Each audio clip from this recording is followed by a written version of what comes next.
happening, people? Welcome to JP Boxing. I'm JP and I've got yet another post-fight report for you this weekend. I've done a fucking load this weekend, it feels like, because there has been fucking loads of fights. And first of all, can I just start off by saying what a fucking weekend of boxing this has actually been. Now, obviously, going into the weekend, everybody was talking about Mike Tyson versus Jake Paul, but let's fucking forget about all that bullshit now, and let's actually focus on what's happened outside of that quickly.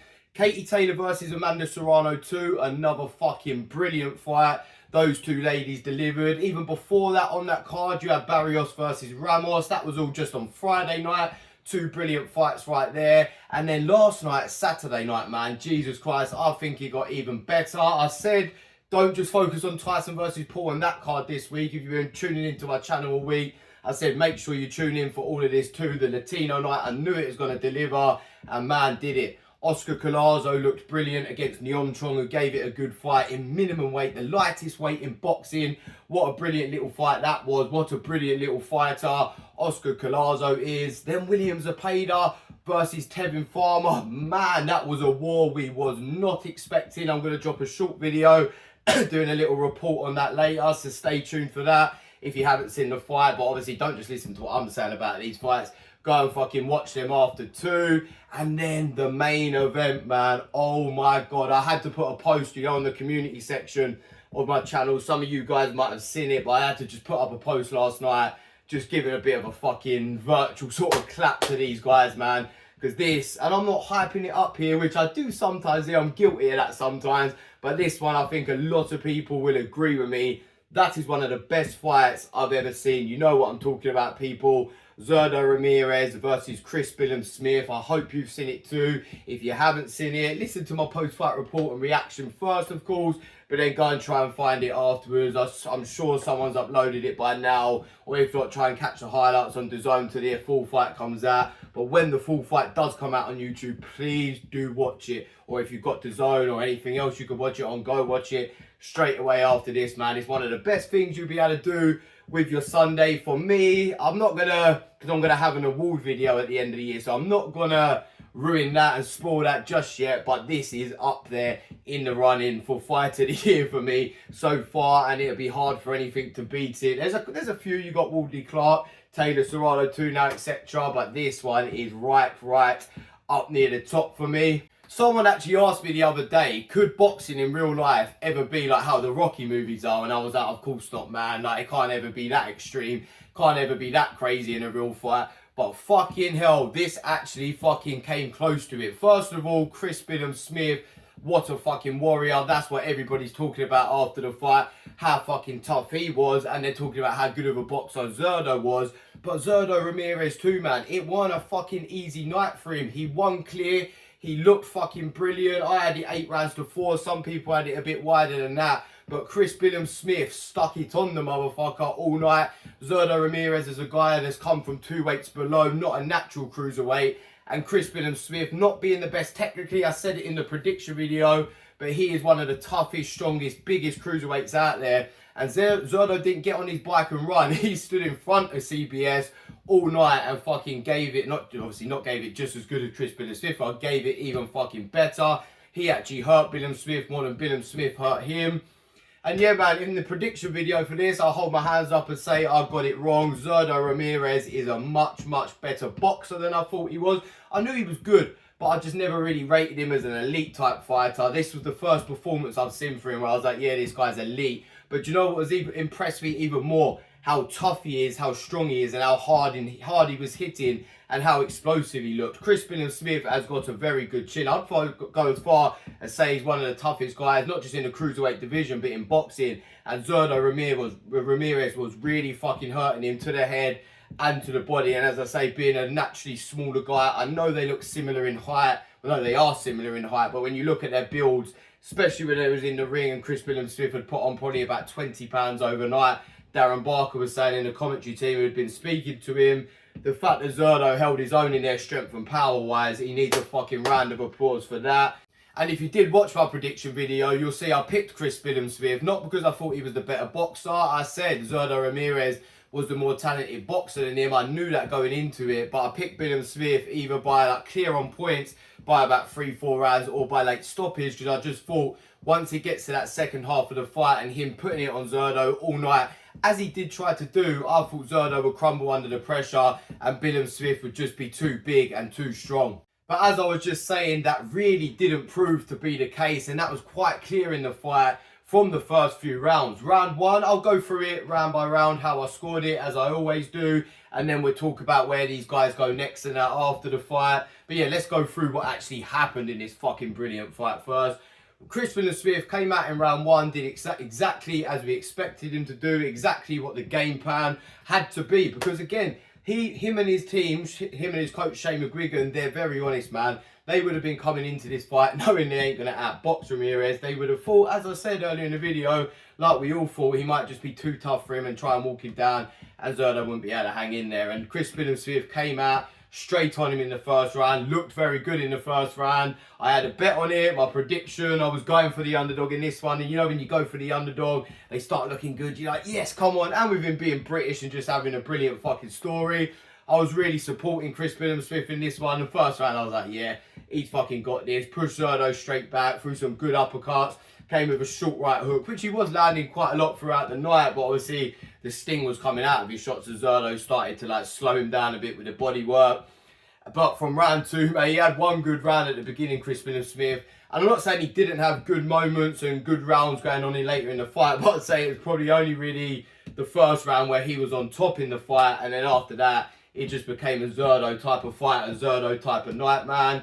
Round 2, 3, and 4, I've got to Zurdo, but Billam-Smith was giving as good as he got it. It was a fucking all-out war in the first 4 rounds. You could tell early on, you was like, fuck, they surely ain't going to be able to fight like this for the entire 12. Someone's got to be like slowing down at some point or getting stopped late. That didn't happen to be the case. These guys kept fucking going at it, throwing fucking bombs, standing in front of each other. You know when people talk about fighting in a phone box, these two motherfuckers could have done that, man. They literally stayed in the centre of the ring and slugged it out for most of the fight. As I said earlier in the video, but I say it again, two absolute ultimate warriors.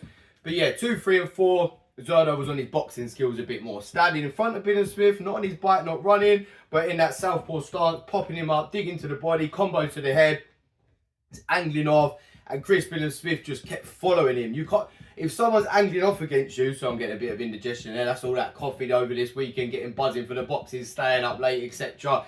Even though this one was in Saudi Arabia, which is normal time for us UK fans, but obviously only having a few hours sleep from the night before, I was on the coffee again. So if I do stop, if I give a little burp here and there or pause to go like this for a second, you know, it's just because I got bad indigestion, people. That be the case when you drink a lot of coffee. But anyway, I digress. You don't need to know about my digestive system. You want to know about this motherfucking fight. So where was I at? Oh yeah, the angles. If a boxer is angling off against you and you're like a tougher, more come forward sort of fighter, if you start following that boxer around, you saw Lomachenko do it to people all the time, and Zurdo did it really good last night, obviously knowing that Billam-Smith was limited. But yeah, every time Zurdo angled off, Billam-Smith would just follow him round. So it looks to us watching, it looks to the judges, and it is actually the case. You're controlling the fight. You're outboxing the guy. Billam-Smith should have angled off himself, stepped off a different way. Don't just follow your opponent around the ring,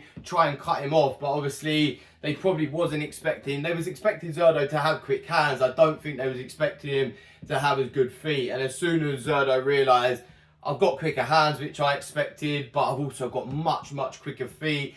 And I'm hurting this guy as well. Zurdo was in his fucking flow, man. He had a smile on his face a lot of the fight. It wasn't like, he probably could have just got on his bike and box and move around Chris Billam-Smith, but he looked like he was really enjoying it in there, and he planted his feet a lot and really went back at Billam-Smith. And that shows me that he wasn't worried about anything Billam-Smith was doing, because if you're in there with a guy you find dangerous, you're not going to take risks like that. He looked like he was having a sparring session that he was really enjoying, in there with a guy he knows he's much better than, that he could just have some fun with.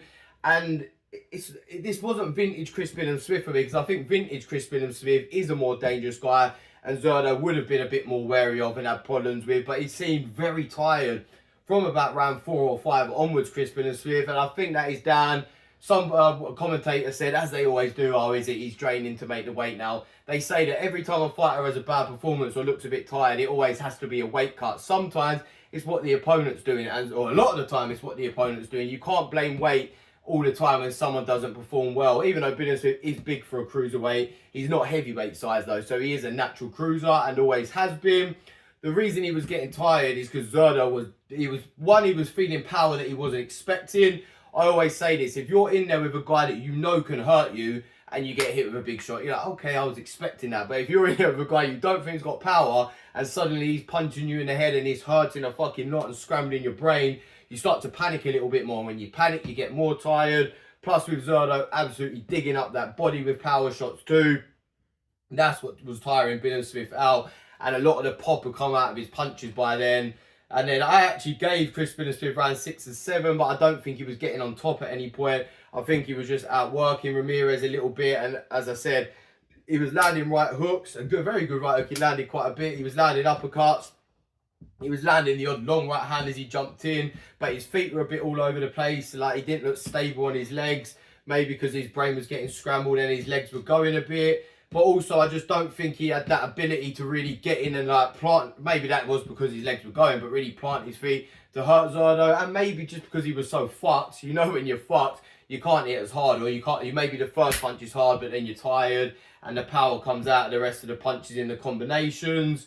Whereas Zurdo looked fresh all night, and every single one of his combinations, from the first punch to the last punch, they were stinging Billam-Smith, and they could say he wasn't ever out on wobbly jelly legs. But you could tell he was getting stunned and he was getting hurt. And then as we got into the later stages, it just continued being war, man. Sorry, I just realised there that I said I gave Chris Billam-Smith round 6 and 7. I was reading my card the wrong way round. I gave Zurdo round 6 and 7 after Chris Billam-Smith winning round 5. As we go into round 8, I gave to Chris Billam-Smith. Round 9, I gave to Zurdo. This is in the later rounds. It was getting more back and forth, even though I still think Zurdo was doing the much better boxing. He was tiring at this stage, and Chris Billam-Smith was coming back into it just a little bit. So yeah, they were kind of swapping rounds by this stage, just really having an all-out fucking war, standing in front of each other. Maybe realising now, both of them, I'm not going to get knocked out here. I'm feeling these punches, but I'm not going to get knocked out, so let's just fucking go for it. Round 10, I gave back to Chris Billam-Smith. Round 11 was back to Zurdo, and round 12 was Zurdo's too. I just think Chris Billam-Smith was really coming, really trying, but Zurdo was just much fucking fresher, man. And that was the difference. Zurdo Ramirez being a better boxer, being fresher all night and having power in his punches that Chris Billam-Smith really probably wasn't expecting, which I wasn't expecting. Finishing here, talking about where they go next. Well, I'll start with Chris Billam-Smith because I want to give Zurdo massive credit afterwards to talk about where he goes next because he really fucking impressed me here. Chris Billam-Smith already had a much better career than what he was expecting, man. He really did look fucked in this fight. Talked a bit clearer on the mic than I was expecting afterwards. I thought he might just sound absolute fucked, a bit punch drunk. You know, like we've seen fighters like Anthony Joshua and Tony Bellew after he got battered by Usyk and that on the mic before, and you think when they're on the mic, man, just get them, go get them checked by the doctor and that's what they need. But he's always a very coherent, good talker, Chris Billam-Smith. Even here, he was looking a bit like a fucking elephant, man, with his face all over the place, ears swollen up, fucking cuts all over him, but he was still talking, very clear-headed, very well. And he said, I'll be back. Congratulations to Zurdo. Said he'd want a rematch. I would fucking love to see that rematch. I'd give him a good chance in the rematch too. Obviously, you'd have to make Zurdo a much bigger favourite now, but I would give Billam-Smith a good chance of winning the rematch if he made a few changes. But that's talk for a future video if the rematch ever does get made. To be honest, we all want to see Zurdo Ramirez versus Oppenheimer. Now, don't we what a fucking fight that will be. Go on to talk about that in a minute. Chris Billam-Smith, you've been fighting a lot lately. You've had a lot of hard fights. This is a very hard fight. If I was him or his team advising him, because I know as fighters we want to jump back in there straight away, and Chris Billam-Smith will be a guy that he'll want to be back in the gym on fucking Monday, knowing him. But if you're his team, you're his family, just say, go have a fucking 2-3 week holiday. Go on a few holidays. And you probably got paid loads here for this out in Saudi Arabia. You've already earned more in your career and achieved more in your career than you ever thought. Go spend that money. Go enjoy yourself, man. Fucking go around calling yourself the former world champion. Just enjoy life for a bit. Planning to come back. You don't have to mentally switch off, but just physically have a rest. let your face heal up, give it a month and a half, maybe even 2 months before you're back in the gym, and then start working your way back. If I was in, maybe have about not 9 months out, but 9 months to your next fight. Just really have a good amount of recovery. At his age now, having a lot of hard fights lately, that would probably do him the world of good. And then you don't need to rebuild when you're Chris Billam-Smith, the name you've got now. You haven't got absolutely, well, you got battered, but you gave as good as you got a lot of it. It's not like you got absolutely dominated and knocked out or anything. People want to see him straight back in a big fight. Go for like a British level, not a British level guy, a British guy that could sell in Britain. I'd definitely go and watch him now. Chris Billam-Smith, I've always been a fan of him, but he's one of my favourite fighters now after that last night, and that would be the same for a lot of people, which shows you if you lose a fight, if you perform very well, you give it everything you got. Derek Chisora shows it time and time again. You don't have to win a fight to actually go on and earn more afterwards. The fans are going to want to watch Billam-Smith fight even more now. If you saw Chris Billam-Smith fight for the first time and you're kind of new to boxing, maybe you're one of them people that's come from fucking come to watch Jake Paul versus Mike Tyson on Friday night, and you hear, oh, I actually like boxing, and you hear there's boxing on the next day, you go and watch this. Chris Billam-Smith could be your favourite fucking fighter now. You just don't know. That's how things snowball in boxing. That's how things snowball in the social media and fucking hype up world we live in nowadays. But yeah, Billam-Smith's still in a very good position. He's still got a promoter that will stand by him in Ben Shalom. I think they've got quite a good relationship, them two. I'd put I'd put Chris Billam-Smith in his combat fight in with like a Jack Massey, as I said, a British guy, but who's a bit better than world level, European sort of fringe world level guy. The winner of that, he just lost to Jai Opetaia, so you've both just lost in world title fights against the two best cruiserweights in the world, you must say now. Have that fight, and then the winner of that fight, it's a good win, you go back up to world level. And at the very top of world level now, you must say, is Zurdo Ramirez. It's Jai Opetaia and it's Zurdo Ramirez. I did not think I'd be saying that after the fight. I thought Chris Billam-Smith was going to win, but I thought I'd be saying after the fight, oh, they still will lose to Jai Opetaia though, man. I just thought he was a cut above the rest. But what Zurdo Ramirez did to Chris Billam-Smith in there last night is what I think Jai Opetaia would do to him. Zurdo Ramirez, I said I'm a bigger fan of Chris Billam-Smith now. I wasn't really a fan of Zurdo. He'd never really done it for me before this fight, but seeing him here, next time he fights, I'm going to be super fucking excited for it. And if it's him versus Jai Opetaia, with this being in Saudi, Jai Opetaia's been fighting in Saudi loads lately. You know he's one of Turki Al Sheik's favourite fighters.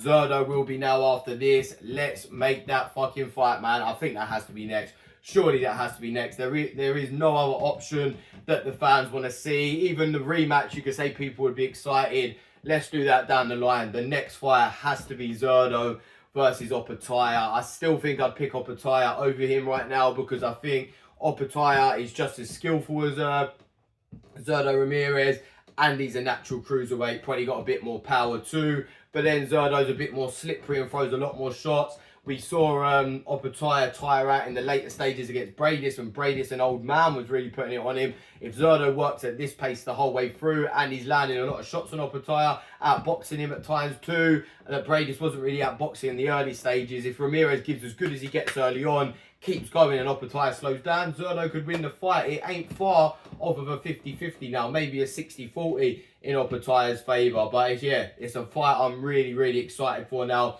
I really hope happens. The cruiserweight division, it has lulls here and there, but it's kind of getting back to like the few years back now. You know when it was Usyk, Bradis, Gassiev and that. We got a little thing like that forming now with these cruiserweights at the top. It's really fucking exciting. Zurdo's bang in the middle of it. Chris Billam-Smith can get back bang in the middle of it soon. You got a load of young guys coming through at cruiserweight too, especially in Britain. It's exciting fucking times now for the cruiserweight division, for boxing. As I said, I'll finish again by saying what a fucking weekend of boxing this has been. If you've been following the journey with me, people, this weekend, thank you for tuning in. Thank you for all the people that commented, liked. All the new subscribers have gone up quite a bit over the last week or so. Let's be honest, it's probably because of Jake Paul and Mike Tyson. We'll say thank you to them for the numbers at least. But yeah, all round, it's been a great weekend of boxing, man. Thank you for watching. If you like my videos, as I said, please do like. If you're new to the channel, please do subscribe, because there's going to be plenty more coming all day, every day here at JP Boxing. And as always, get involved, because that's what I love most, when people comment, even if you're disagreeing with me, just debating and talking boxing with you guys, man. I fucking love it.